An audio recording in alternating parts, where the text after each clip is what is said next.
Welcome back to Nook and Cranny Gaming. We are playing Shadowgate. Now last time we opened up, we got a banshee out of one of these. Let's go ahead and open up these other two sarcophagi over here. The lid slides open with a grating moan. The lid slides open with an eerie creak. Yorick wakes up from a nap. Mushrooms! I dreamt of mushrooms. Does that mean anything? I don't know, but there's a pumpkin in here. Pumpkin. As you grasp the large orange thing, it becomes painfully clear that it's a pumpkin. This plump pumpkin seems the perfect size to make into a jack-o'-lantern. And if you remember our note from earlier, we had to collect 3 pumpkins and make jack-o'-lanterns for some kind of sacrifice. So this guy has an upside-down torch that he's holding. I wonder if we can light it. No, that's not going to work. So this one appears highly flammable. It said specifically. Oh, all 4 of these seem highly flammable. I don't know about lighting the dead on fire. I don't know if I'm a fan of that. So, we got a pumpkin. We had a banshee scare. Man, this thing, though. Figure carved on the lid of this tomb has a mischievous feral look. It is holding one upside-down torch. I remembered from earlier that there was a hit option for the torch. You hit the torch with a mighty punch that forces it downwards. You hear a mechanism release and then a rumbling beneath you. You jump back as the tomb in the center of the room slowly moves across the floor, revealing a stairway leading down. And that was the only one that... Oh, this one can be hit too.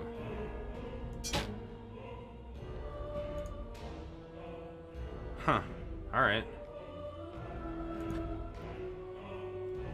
Do we go down or explore that secret that was back there in the hallway? Let's go back.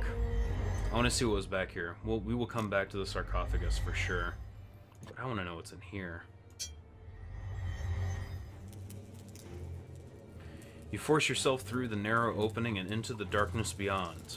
A figure moves within the... Oh, look up there in the cave! Within the opening at the back of the grotto, you hear an unmistakable twang of a longbow, followed by the whistle of an arrow. With a shout, you raise the shield in the nick of time, and the arrow shatters against your armament. Awesome! I'm so glad we got that shield before we came in here. That could have killed us, who knows? Okay.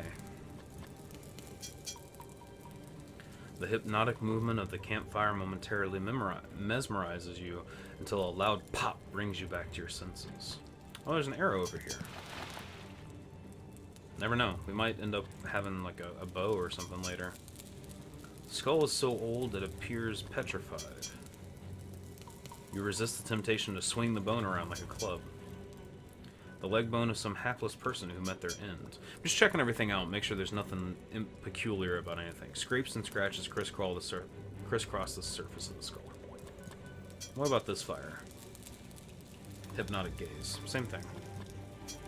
So if we look up into that alcove, you sense a furtive movement within the darkness of the opening. Something or someone is definitely up there. What about this hole? A roughly carved passage leads downward. Let's go check it out.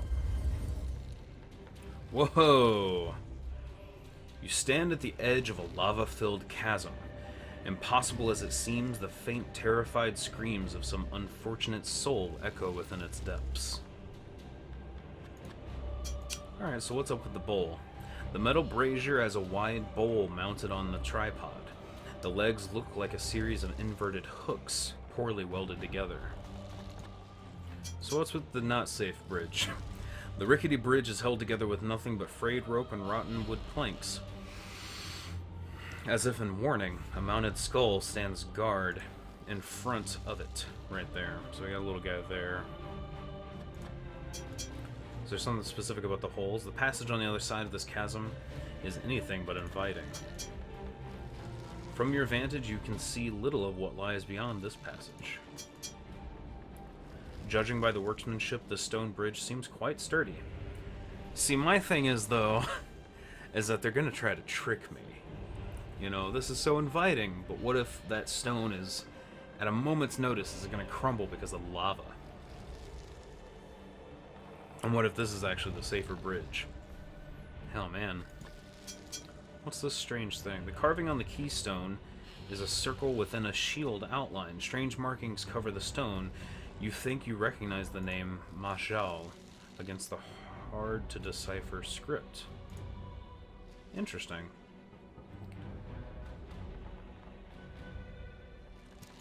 One more thing to check. I'm going to go into the main room. We got a spell last time that opens up stones. At least that's what it sounds like. So I'm going to try to cast that spell here. The Agap. See if that does anything for us. You focus your will on the stone hatch. Yes! Whispering the words of the spell, a strange power flows out of you, enveloping the stone hatch. After a moment, the stone lid opens. Let's go! Let's do it! Let's just foot right in. Whoa. You lean in close, anxious to look inside of the open hatch. The stone compartment harbors a strange mechanism, one comprised of levers, rods, and gears. Oh look, hey, that's the dwarven emblem that we saw earlier.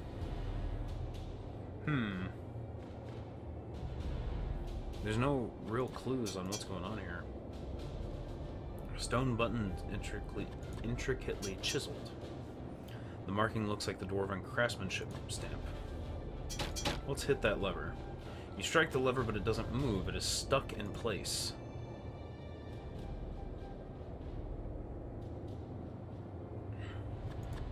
How about this one? You pull the lever down. With the creak, the lever is pulled down. What if we just opposite?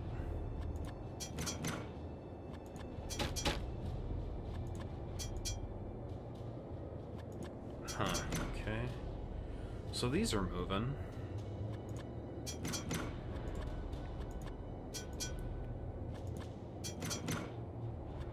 I wonder if there's a certain pattern that all of these have to be in for this one to move. Haha! Pulling lever, it's stuck in place. Was wondering if you happen to see my sister around here. I've been looking for her for ages. You'll find she's the spitting image of me. Yorick says wistfully. Yeah, Yorick, what do you got to say about this? I can hit Yorick.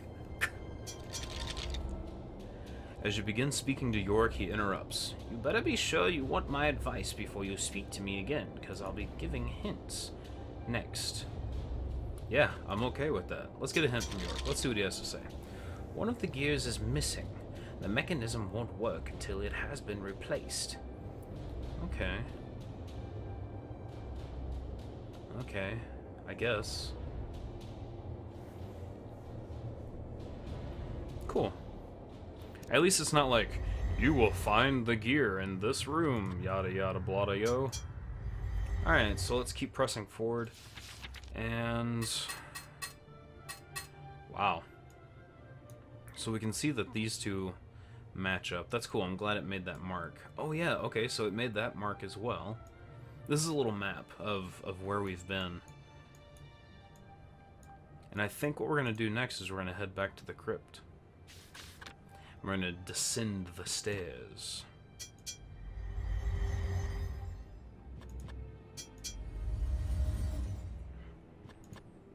Here we go.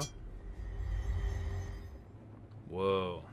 This room reminds you of the Elven Funhouse at King Otto's Fair. You remember taking your sister, hoping to lose her in the reflective maze. That's cute. Isn't that precious? This room filled with mirrors reminds you of the Elven Funhouse of King Otto's Fair. Okay, well. Large boulder has veins of quartz running through it. Large rocks sit squarely on the floor. Huh. There's more torches. There's a hole. Seated at the bottom of the opening is a metal door, locked securely in place.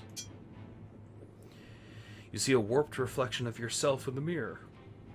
Noting that you look nothing like when you started this adventure. See a warped reflection. Warped reflection. Whoa. You catch some movement behind your reflection. You jump back in surprise before looking around the room. A faint warping effect moves across its surface. Huh.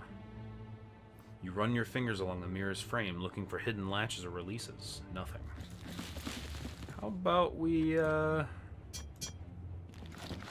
know, with all your might, you swing your hammer at the mirror. Oddly enough, the weapon just bounces off the glass. Perhaps the mirror is enchanted. Interesting. So let's see if lighting these torches changes anything.